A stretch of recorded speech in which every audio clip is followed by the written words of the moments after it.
Salam alaikum, shalom.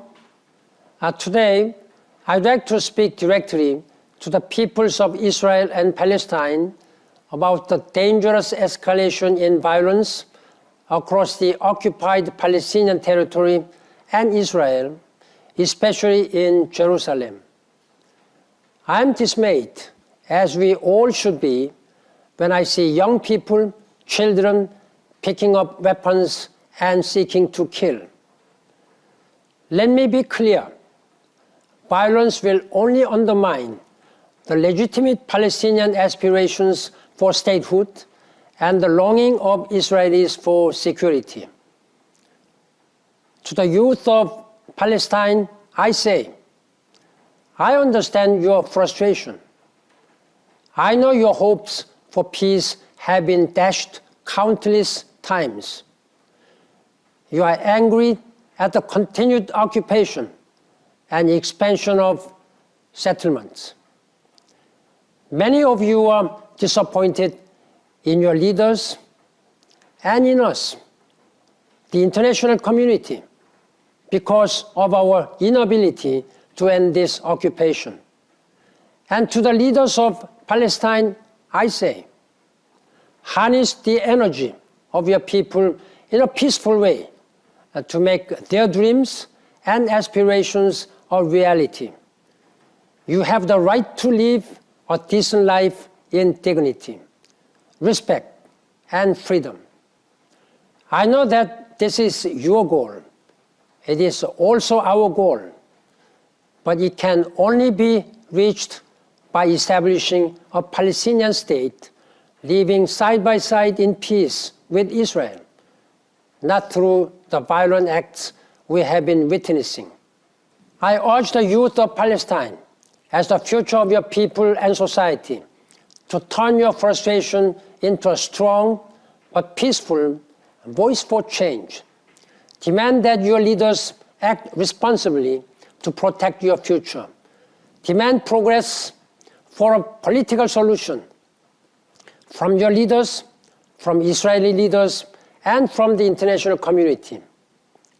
I'm not asking you to be passive, but you must put down the weapons of despair.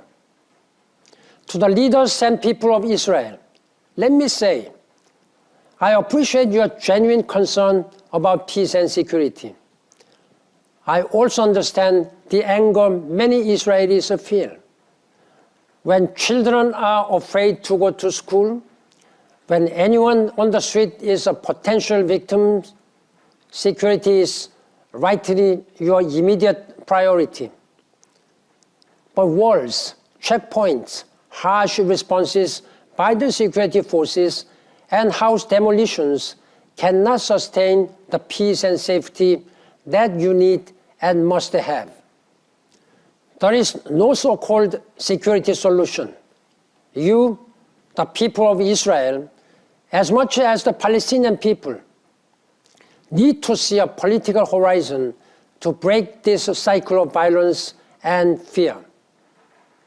The United Nations stands by you. We will continue to support all efforts to create the conditions for a return to meaningful negotiations. In this, we have never wavered.